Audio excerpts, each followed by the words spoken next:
Hey guys, my name is Jonathan Federa, founder of Integrated Business Financing, giving you another educational video on everything and anything you need to know about equipment financing.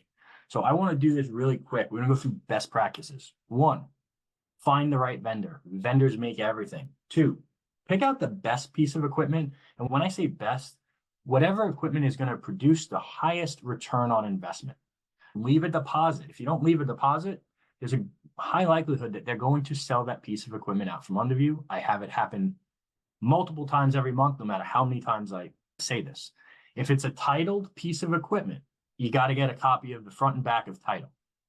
And then when you request an invoice, make sure you have your legal business name, your business address, the purchase price, year, make, model, and then you need funding instructions or wire instructions. Why? Because when we are about to send that money out, we're sending the money to the vendor on your behalf. And so we need to know how to pay them. Now, a private party sale, all right? Private party sale is, hey, I like Chris's truck. I want to buy that truck for my company, all right? You need to get a purchase and sale agreement. It's going to read almost exactly like that invoice, but it's just going to be between my business and Chris's business. And it's going to say the year, make, model, VIN, mileage, hours. If you want, you can even include pictures. Same principle though. Leave a deposit, get funding instructions, and then you are off to the races. Now, this is important. For the purchase and sale of a private party sale, you have to have all that. All right. We went over that, so I'm not going to harp on it again. And these slides I can send to you guys as well. Now, where can you go for equipment financing? You can go to banks, you can go to brokers, internal financing from vendors, or marketplace lenders like us. All right, here's how you can finance equipment. There's a bunch of different ways. One is straight equipment financing. That's an equipment loan. You could do a lease. I do not recommend doing a lease. Or you could do a lease with a dollar buyout. All right, a lease with a dollar buyout, we'll get into that, but it's the same exact thing as an equipment loan, except it has better tax savings. And then you could do a sale leaseback. This is for when you have equipment that's paid off. That's an asset, and it's a valuable asset. You can actually use that to borrow money to grow your company. And a lot of people mess that up. And a lot of times when I see an equipment heavy business that took a lot of bad debt, like cash advances, MCAs, stuff like that, I try to use the equipment as collateral to pay off the crappy financing. That is one of the tricks on how I fix a lot of the mistakes that entrepreneurs make. All right, so what are some of the benefits? Tax savings, building comparable debt. I can't stress this enough, guys. I see thousands of applications a month. Most people do not build the foundation of their business. Having comparable debt is one of those key principles because it shows to other banks that you can afford that type of payment and they're more likely to lend to you. Now, also, when you finance equipment, you're going to have a low monthly payment and it allows you to get all the gear that you need to grow and it helps you build your balance sheet. A funny way of saying helps you build your balance sheet adds value to your company, makes it more valuable. Obviously, the more assets the company has, the better the balance sheet's going to look. And if you ever go to sell, you're going to get a much higher price point.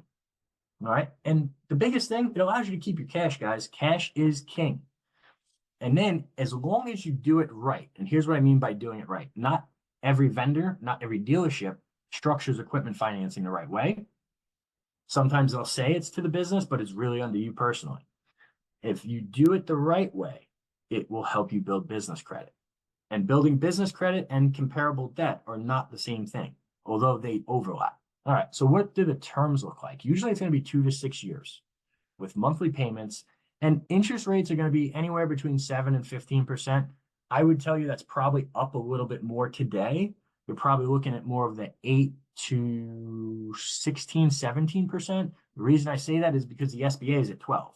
The SBA is the gold standard. So most times other programs are going to be a little bit higher. And that's just because right now banks have a very, very high overnight rate. High risk will go anywhere between 15 and 25%. And then prepayment incentives. Not all of these are straight loans. So always be sure to ask, if you pay this loan off early, is there a discount? Are you paying it at principal or are you paying principal plus? All right. And then every single deal I've ever seen has always had a doc fee. It's normal. It's the price of doing business. It's usually $3.99 to $5.99. When it'll creep up is if you have multiple pieces of titled equipment, and that's just because they're covering their own cost of helping you title it. All right, so what are some of the qualifications for equipment financing? Typically 2 years in business, credit above 600. If you want preferred in that top tier, they want to see it over 700. They want to see strong business credit. This is one of those programs, business credit plays a massive role. They want to see good cash flow. So they want to make sure you can afford the payments. Okay. And then anything above 150, they're going to ask you for financials, usually 2 years of tax returns and year-to-date financials. And then strong comparable debt. Let me explain what comparable debt is really, really, really quickly. So comparable debt is any loan that you have taken out that you made 12 monthly payments on that's to the business. All right. Typically, when you apply, you can get anywhere between 1.5 and 2 times your comparable debt. All right. Now, if you are a startup, and when I say startup, I mean anybody that is less than 2 years in business, it's slightly different. You need 700 credit, home ownership, good cash flow. Everything else kind of remains the same. I will say this, I have some underwriters that will view a startup anything less than a year old.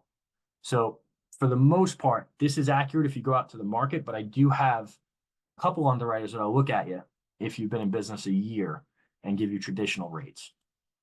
All right, so an equipment lease. Let's talk about some of the benefits there. So you're going to have high tax savings. It's going to build that comparable debt. It's almost everything that all the benefits of a financing transaction in a lease. The difference is that with a lease, you're not going to own it at the end. And there's a couple things that I want to make you guys aware of is some banks write very, very, very deceiving leases where they'll have an auto renewal. And if you actually do the math, and if you've ever been caught in one of those situations, you're paying 4x what it would have cost you to pay cash if you get into the wrong lease. That's why I do not offer leases. I only will do a lease with a dollar buyout or equipment finance. The only real benefit of the lease, in my opinion, is that you'll always have new equipment, but you're always going to be trading it in or buying it out at the end. Now, what are the lease terms? They're basically exactly the same as any type of equipment financing or a lease with a dollar buyout. And again, in bold, never sign a lease that automatically renews. That's the quickest way to get killed. So what are the qualifications? On a lease, it'll actually be a little bit lower. So the credit, 550. They just have to be in business a year. Decent business credit, doesn't have to be perfect or really strong. And what they're really looking for is, hey, does the equipment have really good resale value? Because if it does, it'll be easier to get approved, because if you don't make the payment, they can repo it and resell it. Now, this is how I suggest everybody finance equipment. However, you need to check with your accountant. So this is a lease with a dollar buyout. Let me explain why we would do this. It's going to look exactly the same as an equipment purchase, but because it is written, the agreement is written as a lease, you can write off every single payment. Whereas if it was a straight financing deal, you can only write off the interest that you paid on each payment and depreciate it. So this is why you'll get better tax savings in this program, but you have to speak with your accountant first. All right. Now, what are some of the benefits? Again, same thing as everything else, except higher tax benefits, right? Higher tax savings. And that is super, super important, especially as you're growing, because you're going to look for ways to offset that profit. So you're not paying Uncle Sam at the end of every month. All right. And by the way, guys, this will still help you build your business credit. It still builds the comparable debt. And at the end of this lease, you own it. So it's still building your balance sheet. So you're getting the best of both worlds. You're getting the best of an equipment lease and a purchase. That's why I really recommend doing it this way, as opposed to just a straight equipment finance. Now, same type of terms, guys. Everything is the same. The reason why I have it and so monotonous is I want you to understand it's the same exact product, just dressed differently. Okay. And now here's what I wanted to get to. This is very, very important for blue collar businesses.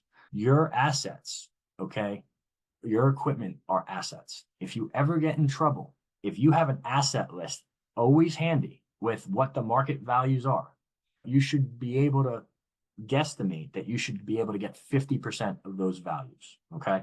So if you're sitting on, let's say, 400,000 in equipment, and there's an event that happens that you were not prepared for, you could probably borrow 200,000 on that equipment, and they'll give you 3 years to pay it back in low monthly payments, as opposed to going out and getting a cash advance somewhere or getting some other type of financing that isn't as beneficial, isn't as long term. So this example I showed you of a press brake, a used press brake, right, has a $35,000 value, but liquidation is 25,000. You'll probably get 12K for that. All right. And guys, the cool thing about a sale leaseback, it counts towards comparable debt. It still builds your business credit. The only difference is they're not going to go out as long because it's used equipment. So you're going to be in that 1 to 3 year range. All right. And then all the APR on the sale leaseback, that's always going to be in the teens. I haven't seen one ever that's going to be in the single digits. Okay. We ripped through that. What questions can I answer? So I just want to make a point of interest. First of all, if you look at any of these big Fortune 500 companies, they've all got massive book of debt.